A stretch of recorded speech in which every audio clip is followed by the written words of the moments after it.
Hello বন্ধুরা, চলে আসলাম আজকে দুপুরের ব্লগ নিয়ে, কিন্তু খাওয়ার সঙ্গে একটু একটা সুন্দর সিনারিও আপনাদের দেখো। এই যে ঢুকতে না ঢুকতেই এখানে প্রথমে কড়াইশুঁটির কচুরি, আলুর দম আর জয়নগরের মোয়া। শীতকাল মানেই মোয়া।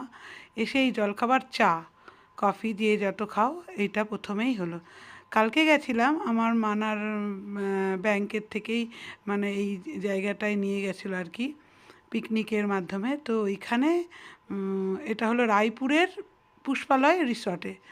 তো বেশ সুন্দর খাওয়া দাওয়া, তো ভালো। যেহেতু দুপুরের আমি ব্লগ খাবার দিই, সেই জন্য খাওয়াগুলো একটু বেশিই দেখাচ্ছি।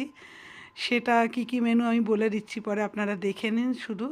আর সিনারিটা গঙ্গার সামনে, এই যে এত সুন্দর যে কি বলবো। এখানে সে সারাদিনে কুইজ, নানা রকম খেলা, মিউজিক্যাল চেয়ার, অনেক রকম খেলা টেলা এইসব হয়েছিল। কেটে লাস্ট মানে আমরা বাড়ি ফিরে এসেছিলাম। কিন্তু তার আগে ওই যেতে না যেতেই তো বললাম কড়াইশুঁটির কচুরি, আলুর দম, মোয়া, তারপরে মাঝখানে চিকেন পকোড়া, ভেজ পকোড়া, চা। তারপরে দুপুরের খাওয়াতে ছিল ভেটকি মাছের ফিশ ফ্রাই, তারপরে হলো ফ্রাইড রাইস, ফুলকপি রোস্ট, কাতলা মাছের কালিয়া, চিকেন, মটন, তারপরে হলো চাটনি, পাঁপড়, আর একটা কী যেন, আইসক্রিম, পান।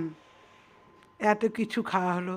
আর বিকেলে আবার চা, আর তারপর একটা কেক কাটা হলো। বেশ খুব খুব সারাদিন মজা করলাম, সেটাই আপনাদের সামনে শেয়ার করলাম।